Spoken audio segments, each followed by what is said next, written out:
ጤና ይስጥልን እንዴት ናችሁ የፖድካስቱ ቤተሰቦች በያላችሁበት ሰላም እንድትሆኑ ምኞቴ ነው። ዛሬ ደግሞ እስኪ ትኩረት እናድርግና የአውሮፓ ቻምፒየንስ ሊግ የትናንትና ተጠባቂ የነበረውን ጨዋታ እንመልከት። ይህ ጨዋታ በጣም ጠንካራ ጨዋታ ነበረ። በሜዳ ላይ እንቅስቃሴ በተለይ ደግሞ የዓለም እግር ኳስ የት እንደደረሰ በተለይ ማጥቃት ምን እንደሆነ በማጥቃት እንቅስቃሴ ውስጥ የሚመጣውን ጫና እንዴት መቋቋምና ያን ጫና ደግሞ አሸንፎ ለሌላኛው አክሽን መዘጋጀት ምን እንደሆነ የተመለከትንበት ነበር። በጣም ብዙ ዝርዝር ጉዳዮች የነበሩበት ጨዋታ ነው የትናንትናው ጨዋታ። ባየር ሚኒክ 5-4 በሆነ ውጤት ተሸንፏል በትናንቱ ጨዋታ።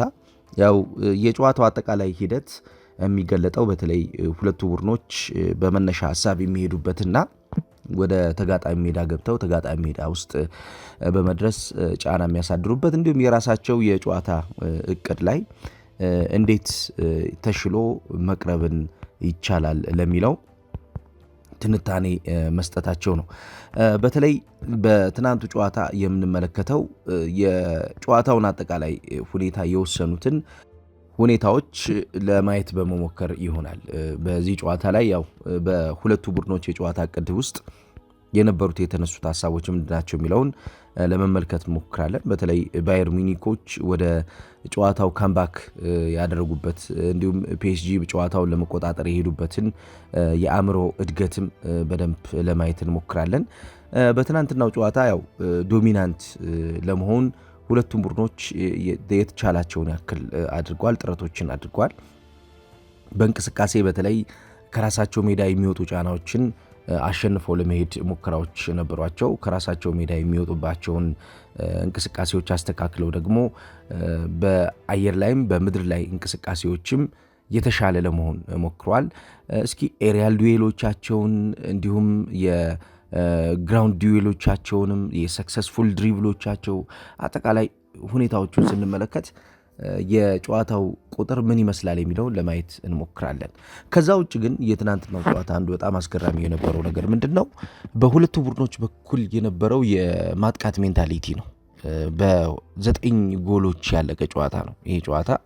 9 ጎሎች የተቆጠሩበትን መንገድ ከተመለከትን የሚተው ስፔሶች የጨዋታው በጣም ወሳኙ ክፍል እንደነበሩ መመልከት ይቻላል። አብዛኛውን ከእንቅስቃሴ ጋር በተያያዘ ቡድኖች የሚቸገሩባቸው ነጥቦቻቸው ምንድን ነው? ተጋጣሚ አድቫንቴጅ ሊያጣ የሚችልባቸውን ቦታዎች ፈልጎ ማግኘት ነው። በተለይ ትልቅ ጨዋታዎች ሲሆኑ እንደ ትናንትና ምሽቱ አይነት ጨዋታዎች ሲሆኑ ደግሞ ይህንን የቡድኖችን አድቫንቴጅ ፈልጎ ለማግኘት ትዕግስት ይፈልጋል፣ ስኪል ይፈልጋል፣ የአእምሮ ኢንቴሊጀንስ ይፈልጋል። እነኚህን ነገሮች በማሳደግ በተጋጣሚ የጨዋታ እንቅስቃሴ ላይ ብልጫ መውሰድ ካልተቻለ አንድ ቡድን በሜዳ ውስጥ የሚፈልገውን ነገር የሚፈልገውን ሞመንት ለማግኘት ይቸገራል። ትናንትና በሁለቱ ቡድኖች ላይ የተመለከትነው ሐሳብ በተለይ የፋይናል ሰርድ ፔኔትሬሽኖቻቸውን ስናይ ከራሳቸው ሜዳ ለመውጣት በሚያደርጓቸው እንቅስቃሴዎች ውስጥ የፉል ባኮቻቸውን ኦፕሬሽን ስንመለከት እንዲሁም የሴንተር ባኮቻቸውን አቋቋም ስንመለከት ቡድኖቹ ምን ያክል ለጨዋታ እቅዶቻቸው ፍሌክሲብል እንደነበሩና ዳይናሚክ እንደነበሩ የሚያሳይ ነው። በፒኤስጂ በኩል የማርኪኒዮስና የዊሊያን ፓኮ የመከላከል አደረጃጀት የአማካኝ ክፍል ተጫዋቾችን እንዴት እንደሚያግዛቸው በግልጽ የሚታይ ነበር። ዣኦ ኔቬስ እየወረደ ወደ ታች በኑኖ ሜንዴዝ የሚከፈተውን ቦታ ለመሙላት የሚያደርገው ጥረት እንዲሁም የኤምሬ ወደኋላ ተመልሶ የአሽረፍ ሐኪሚን ሚና እንዲሁም ለመተካት የሚያደርገው ጥረት የነ ዴዚሬ ዱዌና የነ ዴምቤሌ እንዲሁም የክቫራትስኬሊያ ተለዋዋጭነት በጣም የሚደንቅ ነበር። እንዲሁም በአንድ ስታት እየተመለከትኩ በኤምሬ እና በዴዚሬ ዱዌ መካከል በጨዋታው 31 ጊዜ ያክል ቦታ ተለዋውጠዋል። 31 ጊዜ ያክል ቦታ ተለዋውጠዋል። በእንቅስቃሴ ዣኦ ኔቬስ እና እንዲሁም ቪቲኒያ በመካከላቸው ያለውን ቦታ ጥለው ወደፊት በሚሄዱበት ሰዓት ማርኪኒዮስ እና ኑኖ ሜንዴዝ የእነዚህን ተጫዋቾች ቦታ መጥተው ወደ 19 ጊዜ ያክል ለመሸፈን ሞክረዋል። ሞክሮም ተሳክቶላቸዋል።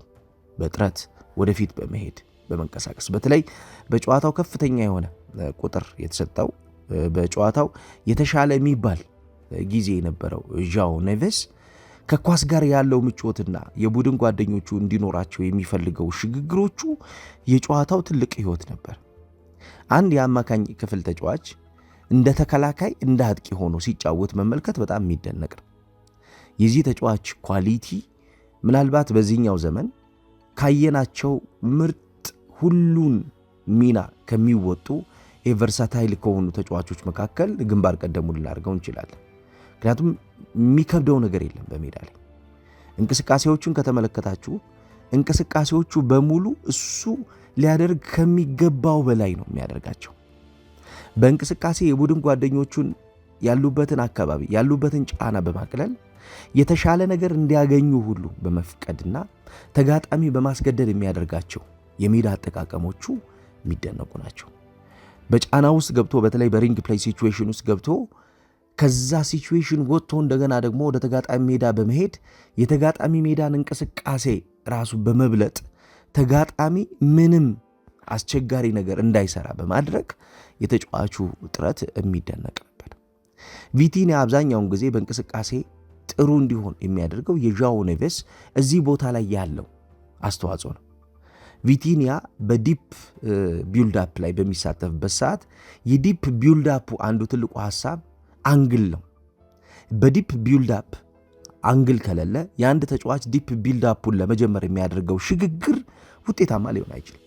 ይሄ ተጫዋች የሚያደርገው አብዛኛውን ጊዜ የተከፈተ ስፔስ በመፍጠር በዲፕ ቢልዳፕ የሚመጣውን እንቅስቃሴ አንግል ፈጥሮ እንዳይቋረጥ በማድረግ ቀጣዮቹን ሂደቶችን በማስተካከል ቡድኑን ሲያግዝ እንመለከተው ነበር።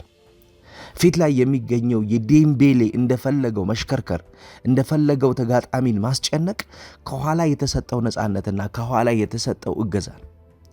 የዴምቤሌ መጨረሻ ላይ የሚያመጣቸው ጫናዎችን ከተመለከታችሁ ሊንክ የሚደረጉት ከዣኦ ኔቬስ ከቪቲኒያ እና ከኤምሬ እግሮች በተገኘ የጨዋታ ሽግግሮች ነው። እነዚህ የጨዋታ ሽግግሮች የዴምቤሌን በተጋጣሚ ሜዳ ላይ ገብቶ የሚያደርጋቸውን ጫናዎች ይወስናሉ። ስለዚህ ቡድኑ ዳይናሚክ ነው። ቡድኑ ተለዋዋጭነቱ በግልጽ የሚታይ ነው።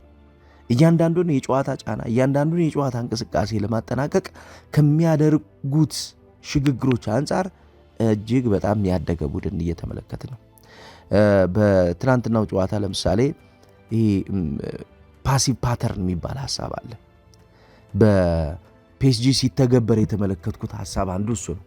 ፓሲቭ ፓተርን አብዛኛውን ጊዜ ቡድኖች ተግባራዊ የሚያደርጉት ለቀጣዩ እንቅስቃሴ ምን የተሻለ ነገር መስጠት ይኖርብናል፣ ምን የተሻለ ነገር ብንሰጥ ልንጠቀም እንችላለን ብለው ይሄ በሁሉም የጨዋታ ማጥቂያ መንገዶች ሪሄርስ እያደረጉት ለማሳደግ የሚሞክሩት ሐሳብ ነው። በተለይ የፓሲቭ ፓተርን ፉትቦል እሳቤ ድሪል የሚደረግበት ዋነኛው ሐሳብ ሲኩዌንስ ሙቭመንትና አታኪንግ አውቶሜሽን በሚባለው ሐሳብ ውስጥ ያለው የተከላካይ መስመር ተጫዋቾችን አቋቋም በመመልከት ነው። ይሄ የአታኪንግ አውቶሜሽን አብዛኛውን ጊዜ በሶፍትዌር እና በቴክኖሎጂ ውስጥ ነው የምታውቁት። በተለይ የሰው ልጅ ይሄ ኢንተርቬን እያደረገ ኤፊሽንሲን ወይም ደግሞ አፈጻጸምን ተግባራዊ ለማድረግ ከፍ ለማድረግ የሚጠቀምበት እቅር ነው። የፓሲቭ ፓተርን ወይም ደግሞ ምን ልንለው እንችላለን? የዘገየ የቡድን ቅርጽ፣ የዘገየ የኳስ ቅብብል ቅርጽ ልንለው እንችላለን። ይሄኛውን የጨዋታ መንገድ ለመመልከት ቡድኖች ይህን ነገር መደጋገምና ማድረግ አለባቸው። ይህንን ደጋግሞ ማድረግ ካልቻሉ በዚህኛው እንቅስቃሴ ውስጥ መገኘት ማይችሉ ከሆነ የሚፈለገውን የጨዋታ የጥራት ልክ ሊያመጡ አይችሉ። ለምሳሌ ትናንትና በነበረው የጨዋታ እንቅስቃሴ ውስጥ በፒኤስጂ በኩል የማጥቃት ሁኔታዎቹና ዲስትሪቢዩሽኖቹን ሁሉ ስንመለከት በቶታል ፓስ በፋይናል ሰርድ ላይ ያለውን ሽግግር እንዲሁም በፓሲንግ አኪሬሲ ላይ የነበራቸውን ጥንቃቄ በተጫዋቾቹ የቦታ ተተካኪነት ውስጥ አድገው ነው የተመለከተው። በአጠቃላይ ወደ 75 የሚጠጉ የፋይናል ሰርድ ሽግግሮችን ለማድረግ ሞክረዋል ፒኤስጂዎች። በፓሲንግ አኪሬሲ ላይ በተጋጣሚ ቡድን የሜዳ ክፍል ላይ የነበራቸው አፈጻጸማቸው ወደ 69.0 የሚጠጋ ነው። ያው በአጠቃላይ በጨዋታ እንቅስቃሴ ፒኤስጂ ባየር ሙኒክ ሞቢሊቲው በጣም አደገኛ ስለነበር ያን ሞቢሊቲውን ግን ለመቆጣጠር የሚችሉትን ያክል በተጫዋቾቻቸው ፍሌክሲብል የሆነ አፕሮች ውጤታማ አድርገው ለመምጣት ሞክሯል። ባየር ሙኒክ ትናንት እኔ ተሸነፈ እንጂ የቀጣዩ የመልሱ ጨዋታ አስቸጋሪውና ለፍጻሜው ሊቀርብ ይችላል ብዬ ከምገምታቸው ቡድኖች መካከል አንዱ ሙኒክ ነው።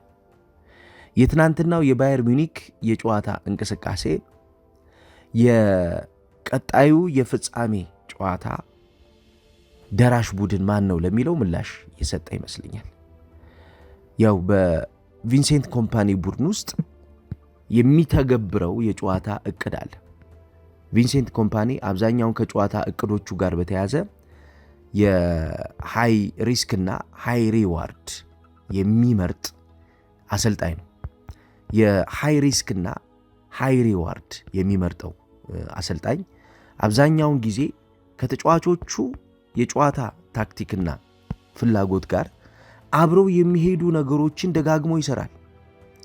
እነኚህ ከተጫዋቾቹ የጨዋታ ታክቲክና ፍላጎቶች ጋር አብረው የሚሄዱ ነገሮችን እየደጋገመ በመስራቱ ፍሉድ የሆነ ቡድን ፈጥሯል።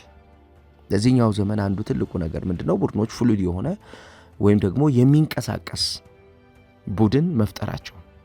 ትናንት ለምሳሌ ባየር ሙኒክ 4-2-3-1 የጨዋታ መንገድ ነበረው። የገባበት መንገድ ያ ነው። ከዛ 4-3-3 ይሆናል። ከዛ በኋላ ወደ 3-5-2 ፎርሜሽን ይመጣል። ከዛ ወደ 2-3-5 ይሆናል።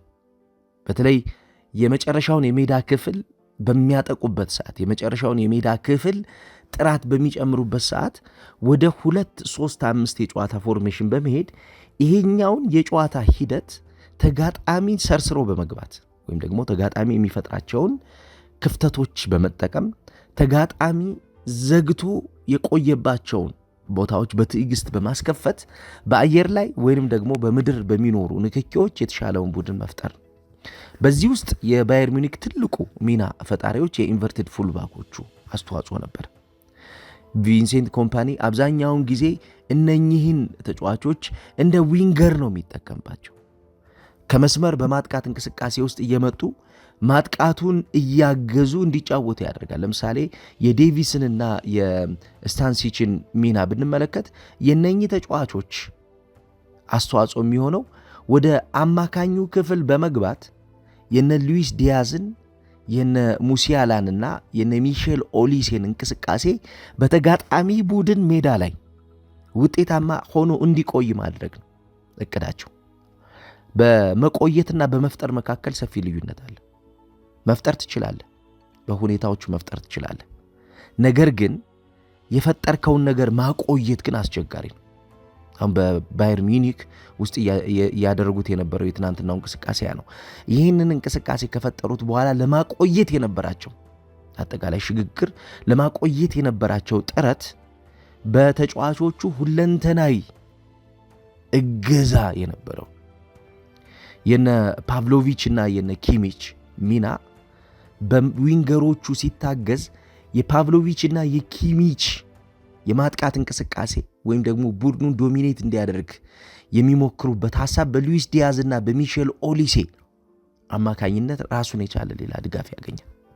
የጀማል ሙሲያላ ብቃት ከሃሪኬን እንቅስቃሴ ጋር ሞቢሊቲ ጋር እንዲሁ ግንኙነት ነበረው።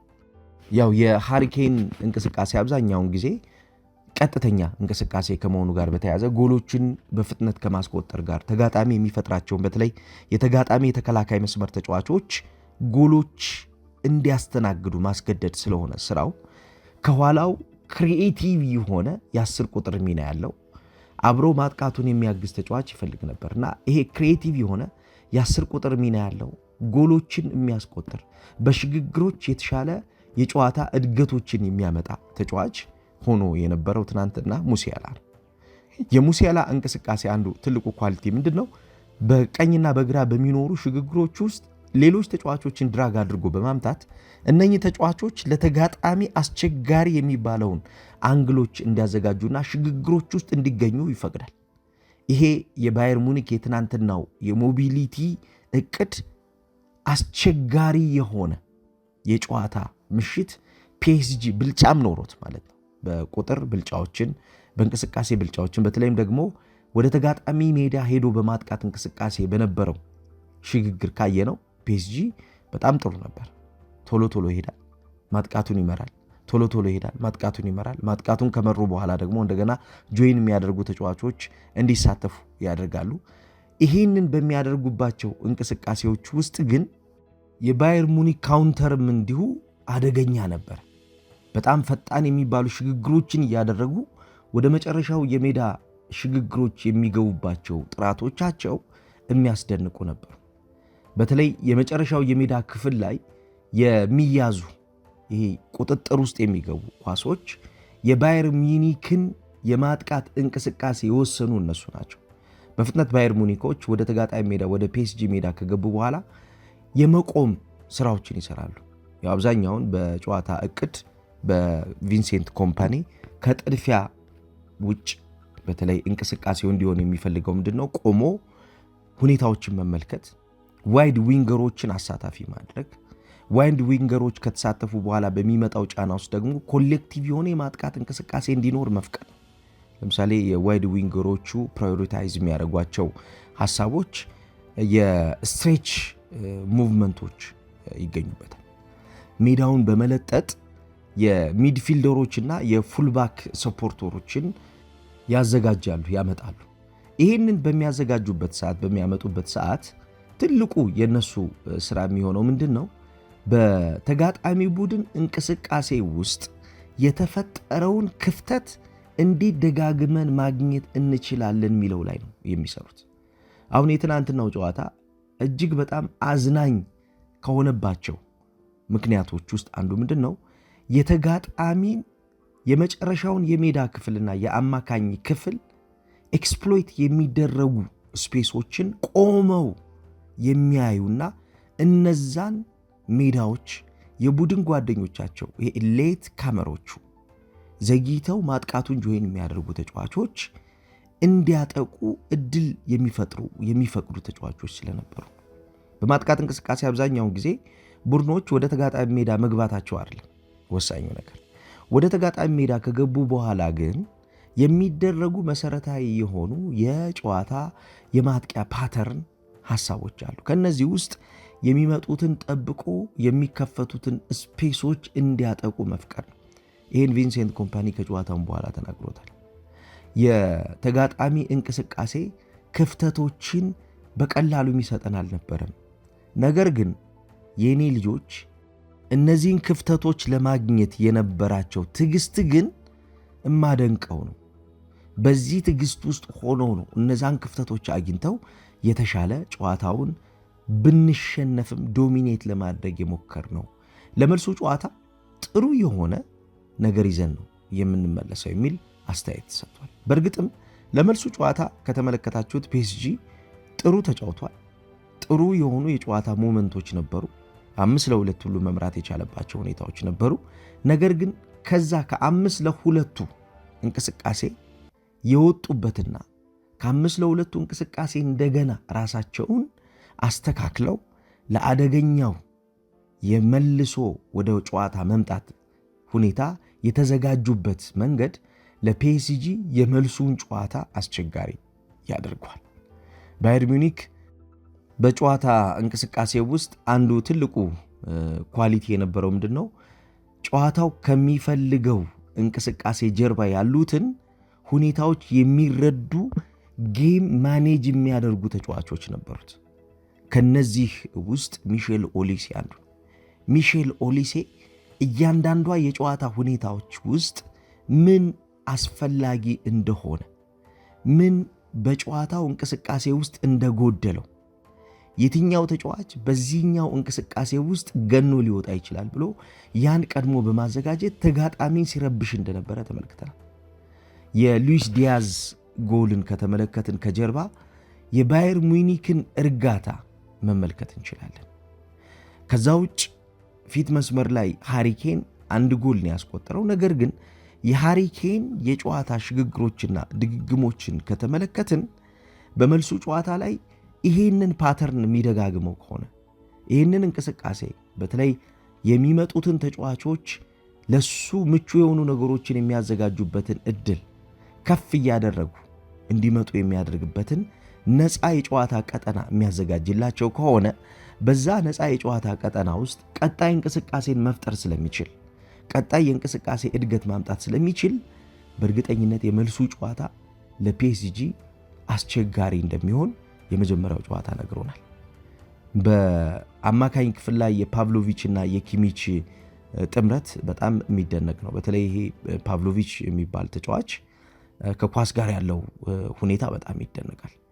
ከኳስ ውጭ ደግሞ ስፔሶችን እንዴት ኮንትሮል እንደሚያደርግ ስፔሱን ኮንትሮል አድርጎ ወደ ሌላኛው የጨዋታ መንገድ የሚሄድበት ሐሳቡ በጣም የሚደነቅ ነው። አንዳንዴ እንደዚህ አይነት ተጫዋቾችን በዚህ ሰዓት ማግኘት እንደ ቡድን ትልቅ እድል ነው።